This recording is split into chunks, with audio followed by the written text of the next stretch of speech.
নবান্ন থেকে প্রশাসনিক পুরো দপ্তরটা এবার মহাকরণে শিফট। সেটা ভালোই হচ্ছে, কারণ আমি ব্যাংক কোর্টে প্র্যাকটিস করি, প্র্যাকটিসিং অ্যাডভোকেট। তো আমাদের এখানে চলে আসছে, আমাদেরই খুব ভালো হচ্ছে। আগামী 6 মাসের মধ্যে সেই নবান্ন থেকে প্রশাসনিক দপ্তর স্থানান্তর হতে চলেছে এই মহাকরণে। যে মহাকরণকে চিহ্নিত করতে গেলে মানুষের দুবার ভাবতে হয় না, সেই মহাকরণকে এই মুহূর্তে আতাকুড়ে পরিণত করেছেন মমতা বন্দ্যোপাধ্যায়। এই মহাকরণের দেওয়ালে দেওয়ালে প্রচুর ইতিহাস লুকিয়ে রয়েছে, জড়িয়ে রয়েছে বাংলার রাজনীতির সঙ্গে। তবে আর কিছু সময়ের অপেক্ষা, তার কারণ মহাকরণ সাজিয়ে তোলার সিদ্ধান্ত নিয়েছে বিজেপি।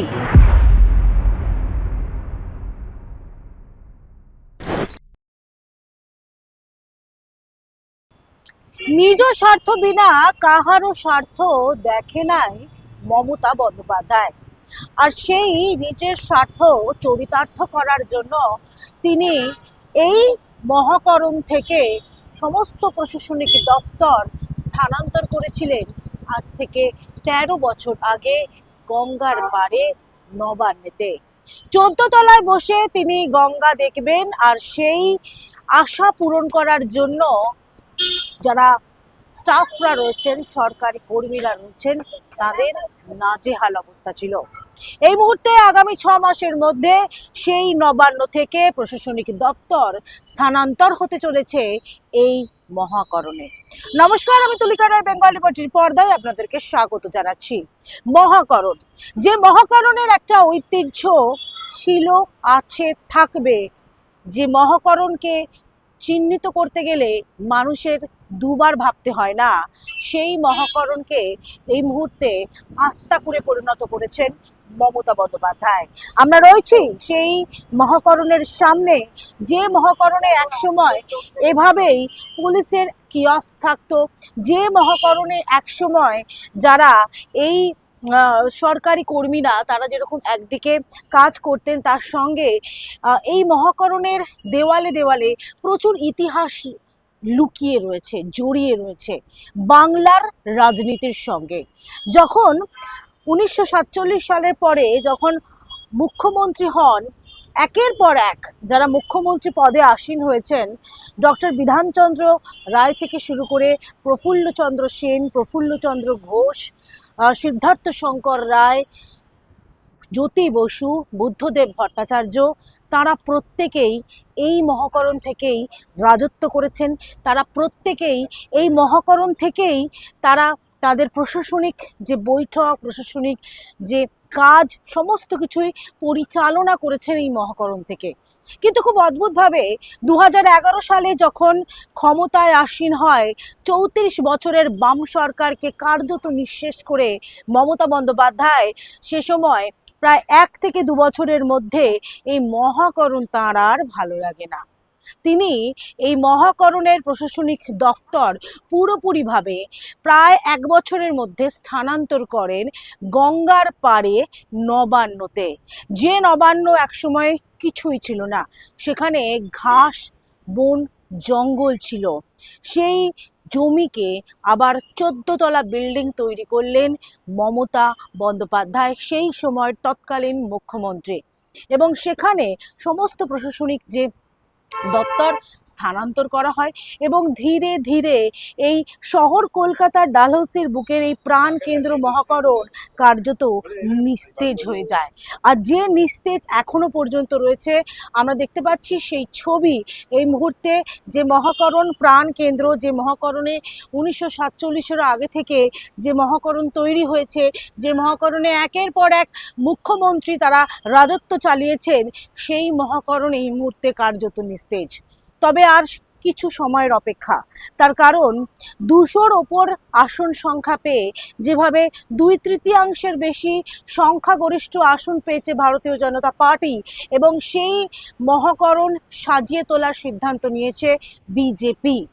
ইতিমধ্যেই নবান্ন থেকে মহাকরণে ৬ মাসের মধ্যে স্থানান্তর করা হবে সমস্ত প্রশাসনিক যে দফতর রয়েছে, সমস্ত প্রশাসনিক দফতর। তার কারণ নবান্নতে এর আগে আরও একজন যিনি বিজেপির কর্মী রেবেকা মোল্লা, তিনি পর্যন্ত বলেছিলেন যে নবান্নতে আরজি করের রক্ত লেগে আছে, অভয়ার রক্ত লেগে আছে, তামান্নার রক্ত লেগে আছে, যে নবান্নতে একের পর এক দুর্নীতি তৈরি হয়েছে, দুর্নীতির আঁতুর ঘর ছিল, সেই নবান্নতে বিজেপি কখনোই তাদের প্রশাসনিক দফতর তৈরি করতে পারে না।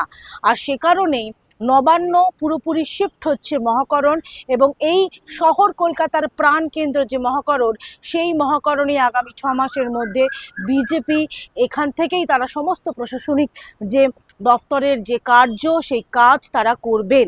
তবে এই মুহূর্তে যারা স্থানীয় বাসিন্দারা রয়েছেন, অর্থাৎ যারা এ বাংলার মানুষরা রয়েছেন, তারা কি বলেছেন শুনে নিন। প্রশ্ন, নবান্ন থেকে এই মুহূর্তে প্রশাসনিক দপ্তর সরে আসছে মহাকরণে, কিভাবে দেখছেন?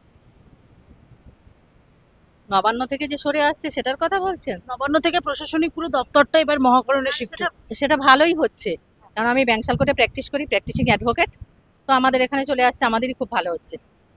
একটা সময় দেখা গিয়েছিল মমতা বন্দ্যোপাধ্যায় ঠিক আজ থেকে ১৩ বছর আগে তিনি গঙ্গা দেখতে ভালোবাসেন বলে এই রাইটার্স থেকে এটা খুব পরিচিত, কারণ এর আগে যত সরকার এসেছে এই রাইটার্সেই তারা বসেছেন, এই রাইটার্স থেকে পুরো প্রশাসনিক গঙ্গা দেখার জন্য না, রাইটার্স বিল্ডিংটা এমন একটা জায়গা, এখানে সবাই এটাকেই ডালহৌসিটাকে বলে অফিস পাড়া। এখানে এটা এই আমার মনে হয় রাইটার্স বিল্ডিংটা একদম ঠিকঠাক।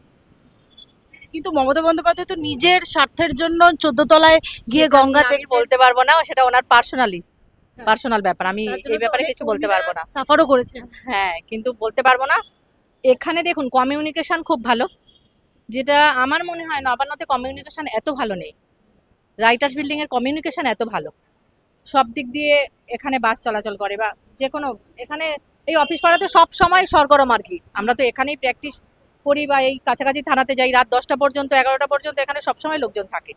সেই জন্যই আমি বলছি, ওটা তো আমার মনে হয় যেন একবার কলকাতার বাইরে, আউটসাইড। এছাড়া আমি আর কি বলবো, এটাই আমার মতামত। দপ্তর আগামী ৬ মাসের মধ্যে মহাকরণে শিফট হচ্ছে, ভালো না খারাপ? ভালোই হবে, ভালোই হবে। আগে তো মহাকরণে ছিল, তো হলে ভালোই হবে, খারাপও কিছু হবে না। আবার ওখানে থেকে দেখা যাক কি হয়।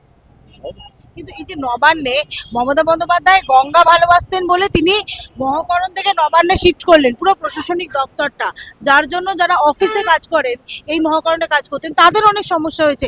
এবার কি তাদের উপকার, মানে মমতা বন্দ্যোপাধ্যায় তারাই জানে, সেটা ওরাই জানে যে ওদের কি উপকার হচ্ছে, নাকি ঠিক হবে না ভালো হবে, বা সুবিধা হবে অসুবিধা হবে, ওরাই জানে, তাই না? ঠিক আছে। নবান্ন থেকে এই মুহূর্তে প্রশাসনিক দপ্তর মহাকরণে শিফট হবে আগামী ৬ মাসের মধ্যে, ভালো না খারাপ? সেটা তো ওরা ডিসিশন নেবে।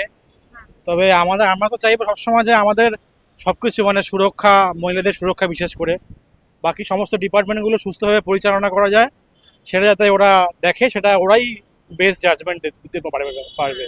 আমরা তো এইটুকুনি চাই যে আমাদের মানে চুরি চামারি না হোক, আর যাতে মহিলারা সুরক্ষা পাক, এটাই আমাদের প্রথম প্রায়োরিটি হওয়া উচিত। সংস্থান কর্মসংস্থান হোক অবভিয়াসলি। তো এই তিনটে আমাদের প্রায়োরিটি, সেটা যেখান থেকে উনি করুক সেটাই বেস্ট। কিন্তু মমতা বন্দ্যোপাধ্যায় গত ১৩ বছর আগে নিজে ভালোবাসেন, একটু গঙ্গা দেখতে ভালোবাসেন বলে তিনি এই মহাকরণ নবান্নে শিফট করে দিলেন, নবান্ন তৈরি করেন ১৪ তলা, এবং সেখান থেকে আবার মানে কতটা অনেক সমস্যার তো সম্মুখীন হতে হয়েছিল। সে সময় এত বাসও ছিল না, যারা অফিসে কাজ করতেন তাদের যাতায়াতের জন্য কারোর কথা ভাবেননি মমতা বন্দ্যোপাধ্যায়। মানে এটাকে কিভাবে দেখছেন যে ফের আবার মহাকরণ আবার আগের পর্যায়ে ফিরবে? এটা সরকারের উপর ডিপেন্ড করে, আমাদের সাধারণ মানুষের উপর ডিপেন্ড করে না। এটা নিয়ে তো মানে সমালোচনা করাটা কি বলবো, আর যা ওনার যেটা মনে হয়েছে উনি করেছে, যতদূর ক্ষমতা ছিল উনি করেছে। তো এখন নতুন সরকার আসছে, নতুন সরকার থেকে আমরা একটু ভালো কিছু আশা করব, এটাই বলার। আমার আরেকটা শেষ প্রশ্ন, সেটা হচ্ছে ৩৪ বছর বাম রাজত্ব করেছে এই মহাকরণে বসে, বা তৃণমূল কংগ্রেস মাত্র ১৫ বছরে কার্যত নিঃশেষ হয়ে মানে পুরো শেষ হয়ে গেল। এটা কি এই নবান্নটা কি অনেকটা পয়া, যার জন্য যারা যারা এখানে থেকেছে তারা অনেক দিন ধরে রাজত্ব করতে পেরেছে, কি মনে হয়? না, পয়া অপায়ের ব্যাপার না, জায়গা কোনোদিন খারাপ হয় না বা ভালো হয় না, সেটা সবসময় মানে কোনো সরকার চলে তার ডিসিশনের উপরে। তার ডিসিশনটা যদি মানে ভালো হয়, মানে মানুষের জন্য হয়, সে তো এগিয়ে যাবে। আর যদি ডিসিশনটা যদি এরকম হয়, আপনি বললেন যে ৩৪ বছর সিপিএম রাজত্ব করেছে, তার আগেও বিধানচন্দ্ররা এখান থেকেই করেছে। তো সুতরাং পয়া অপয়ের ব্যাপার না, এটা হচ্ছে মানুষের আর কি মাথার মধ্যে যেটা চলছে বা ডিসিশন যেগুলো নিচ্ছে সেটারই একটা মানে ফলপ্রসূতি ফল আমরা দেখতে পাচ্ছি আজকে, এবং আগামী দিনে আরো ভালো কিছু দেখতে পাবো, এটাই আশা। শুনলেন তো, এবার আপনাদের শোনাবো। তার কারণ হচ্ছে এই নির্বাচনের সময় রেবেকা মোল্লা তিনিও বলেছিলেন যে এই নবান্নতে কোনো রকমভাবে দুটো সিদ্ধান্ত হতে পারে, এক মহাকরণে স্থানান্তর করা কিংবা অন্য বিল্ডিং তৈরি করা প্রশাসনিক দপ্তরের জন্য। কিন্তু এই মুহূর্তে রেবেকা মোল্লা কি বললেন শুনুন। তার খাঁটি শোনা তোমাদের মাননীয় শুভেন্দু অধিকারী চিফ মিনিস্টার বসবে, তবে ওই নবান্নই প্রমাণয় না। যেখানে তামান্নার খুনের দাগ লেগেছে, যেখানে অভয়ার খুনের দাগ লেগেছে, ওখানে না আমরা নতুন জায়গায় তৈরি করব, আপনারাও সবাই জানতে পারেন। আচ্ছা, এটা একটা নতুন পয়েন্ট। নিশ্চয়ই পয়েন্ট, আপনারা সবাই জানতে পারবেন। ওই নবান্নই যেতে হবে না, গিয়ে ওখানে হাতড়াতে হবে না আপনাদের। মাননীয় আমরা নবান্ন যাবো না তো, কারণ মাননীয় খালি বেড়াঘাট করতো না, যখন আমরা যখন প্রতিবাদ করতে যেতাম ব্যারিকেড করতো। এত পুলিশের হাইট গুলো ছোট ছোট, 6 ফুটের 8 ফুটের করতো, 3 ফুট 4 ফুট, আর খালি লাঠি চার্জ করতো। শুনলেন, এই মুহূর্তে কোনো নতুন যে দফতর বা নতুন কোনো বিল্ডিং তৈরি নয়, মহাকরণে সমস্ত প্রশাসনিক যে দফতর সেটা শিফট করা হবে। কিন্তু খুব তাৎপর্যপূর্ণভাবে আজ থেকে 13 বছর আগে যখন এই একেবারে মহাকরণকে যখন পুরোপুরি শিফট করা হয় নবান্নে, সে সময় কিন্তু যাতায়াতের একটা বড় সমস্যা রয়েছে। যেমন এই মহাকরণের আশেপাশে আমরা দেখতে পাচ্ছি এই মুহূর্তে মহাকরণের সামনেই তৈরি হয়ে গিয়েছে মেট্রো পরিষেবা।